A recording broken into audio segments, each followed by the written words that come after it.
средновековието е имало книги, които не се четат в църква. Книги, които се четат на тъмно. В тях се казва, че българите не са случайен народ. В българския апокрифен летопис е записано, че Бог въздига българско царство не за слава, а за изпитание. Царете не са просто владетели, те са знак. В други забранени книги България е наречена последната християнска сила на Балканите.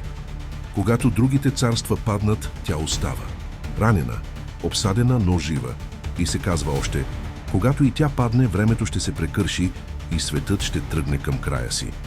Затова падението и не е просто загуба, а знак за последните времена. Но апокрифите шепнат и друго, че от тези земи ще се издигне последен справедлив цар. Не да владее света, а да задържи реда още малко. Тези книги са легенда, но не са и случайни. Те са гласът на хора, които са вярвали, че България стои между светлината и края. Измислица или малка част истина,